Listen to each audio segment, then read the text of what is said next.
We are The Source, WOCA, News, Talk, Sports, and more. Ocala's information station, 1370 WOCA. Ocala.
Minutes after 7 o'clock. Thank you for tuning in this Monday morning. It is the fourth day of the fourth month of 2016, April 4th. Wow, where is the time flying? Right now, here at the studios of The Source, it is 54 degrees. And, of course, we're broadcasting live from the Paddock Mall just outside the WOCA commissary. The forecast for today, this is your amateur weather forecast, by the way, because I'm an amateur weatherman. Partly cloudy skies. Let's see. I don't see any mention of rain in the forecast, but partly cloudy. Some clouds this morning will give way to generally sunny skies for the afternoon. Highs around 81, lows around 52 tonight. Tomorrow, clear skies with highs in the lower 80s.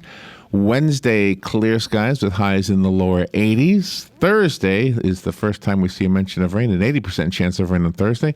And then Friday looks like it'll be clear skies again. So it looks like the weekend will be nice. Good morning, Robin. Good morning, Larry. How you doing over there? Good. How are you? Good.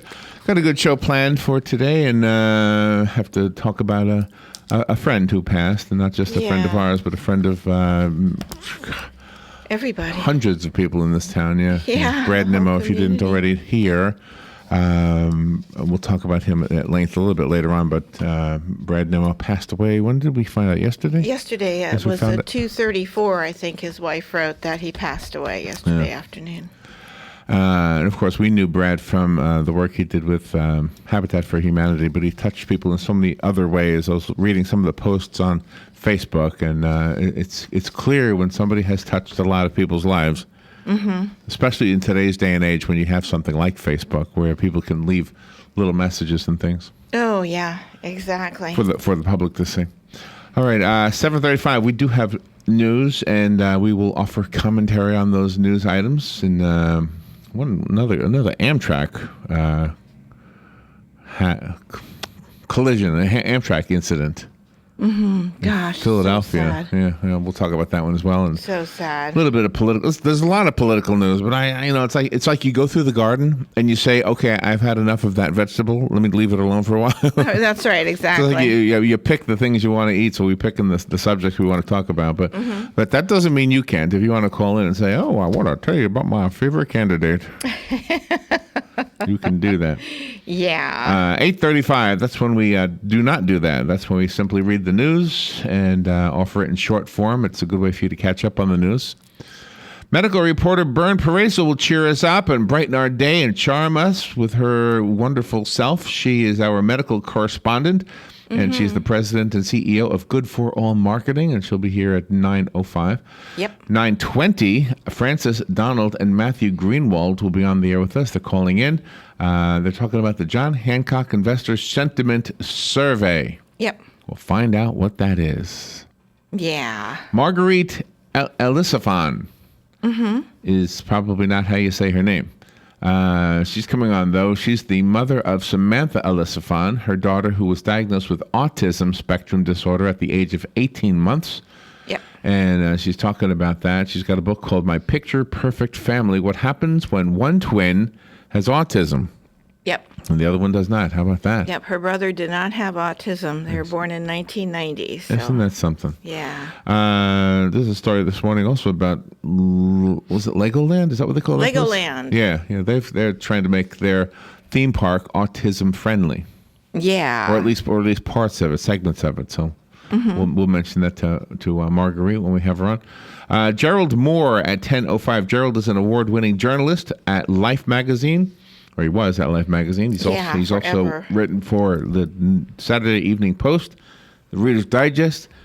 I got a cough coming on. Sorry. Ooh, I hear it. Sorry. I didn't know what to do. Where's your lozenges? I was trying. I know. I'm trying to suppress it. I didn't know that was going to happen. Sorry. Anyway, he's got a book called. I do have a cough button, but this is what it sounds like. Let's see. Okay. It comes through your microphone. There you go.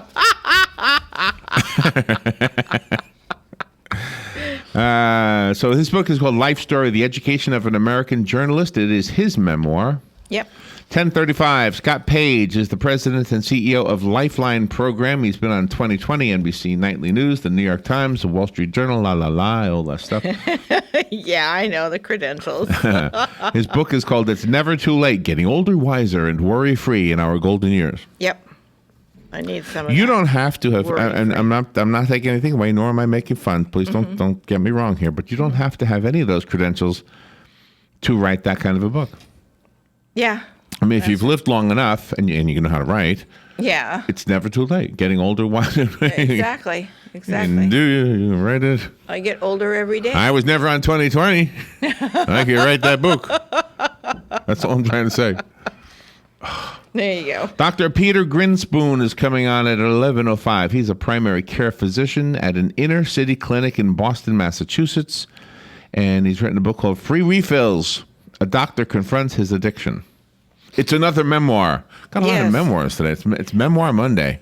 Yeah. Memoir Monday. It's also the fourth day. And it's amazing because he's a physician, then he was an addict, and now he's a physician again and got cleaned up. And he wrote a book about it. Yeah, he sure did. So that's really good. We've known a few people that, were nurses and psych nurses, and they were addicts, and they never really truly recovered to go back to their profession. Which is a shame. Something else. All right. Today's the fourth day of the fourth month. Fourth day of the fourth month. Yes, it is. I have famous fours. I have all things to do with four on the Fun with Joe segment. So it's famous four, Fun with Joe. Oh, neat. Famous four, Fun with Joe. And when Galen Newnold is on the phone, I thought I'd have some man talk with Galen. Oh, okay. The types of guys that women avoid. Oh, okay. The types of guys that women don't want to. They'll out the door. I'm out of here. See you later. I gotta go. I can't wait to hear what you and Galen have to say. And you. I mean, you're the one who would really know that information. You would be the one of the three of us. Oh. Yeah, but my taste is kind of different than other tastes. I mean, some women love to go to, date the Chippendale guys and they drool, and I am not partial to the Chippendale guys. Yeah. No, you don't like Chippendale. And all. They I look like chipmunks. Real-looking guys. No. Oh, I know exactly what chases women away. Oh, what's that? You want to go out? Just point blank. No, they're all fine until that question comes up. We just kind of friends, aren't we? Yeah, I thought so. And they're gone. See you later, pal. And then you get them on Facebook. Oh, I like that a lot. LOL. OMG. Oh, yes. Oh, Larry, you look good in that picture. Mm-hmm. Yeah, whatever. Today is National Chicken Cordon Bleu Day. Ooh, okay. Go get some chicken cordon bleu. Okay. It's also National School Librarian Day. Oh, neat. Go thank a school librarian. Thank you, Lee Schwartz, head of the librarian at the Bellevue Public Library. He is amazing. That is not a school library. No. but It's he works National with the Walk schools. Around Things Day. If you have something in the road, just walk around it. Just walk around something. But if you're driving, just aim for it. And by the way, before I say the next one, I do a radio show, and I'm an amateur in everything. I'm an amateur weather guy. I'm an amateur news guy. So I just wanted to clear that up, okay? Because Okay. today's National Hug a News Person Day. Oh. I am not a news person. No hugs are necessary. I'm fine. Yeah, but you might have all these women flocking to hug you. Would you turn them away? I would. Hug a news person. I would not turn them away, but I'd want to.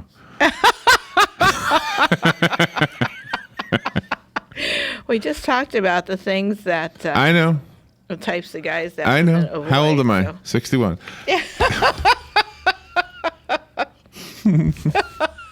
I don't know what that means. All right. Let's see. Do we have anything else I should bring up before we? No, I guess not. We'll do everything on the other side. okay. On the other side. Okay. There's some serious news. There's some less than serious news, and of course we want to. You know what I want to talk about? I want to talk about what we did. Friday was the boxing match. Oh my gosh. Oh, yes. Yeah, we We can't got forget to talk about the huge, boxing huge, match. yeah. Not just the boxing match, but the Firefighter of the Year the award. Firefighter of the Year award, the Young Marines, and it was just so it was a very touching event. And those of you who listen here and were there, hopefully we were able to stop and say hi to you. We tried to make the rounds, but when I looked at the video later on, I saw people in the audience. I said, "Oh man, I didn't know he was there. Oh, I didn't know she was there." Yeah, that was cool. And I called one guy by the wrong name on the video. Yeah, we did. We did. We It was both our did. We're general both guilty. consensus. You're not But they look guilty. alike. We'll be right back. Fox News Radio, I'm Rich Dennison. 2 Amtrak rail workers are dead after a passenger train struck their backhoe near Philadelphia yesterday morning. More than 30 people on the train injured. This woman was on the New York to Georgia bound train. And all you could see was a lot of dirt and debris flying past the train. And then there was a couple of sort of like fire flashes. And then we came to a stop. Investigators with the National Transportation Safety Board are on scene. Service in the region resuming this morning, but delays are possible. Recent polls show Ted Cruz has a lead over Donald Trump heading into the Wisconsin primary. The Texas senator in Eau Claire, Wisconsin last night attacking Trump's Make America Great Again slogan. The real question is, do you understand the principles and values that made America great in the first place? Voters in Wisconsin head to the polls tomorrow. Fox News, we report, you decide.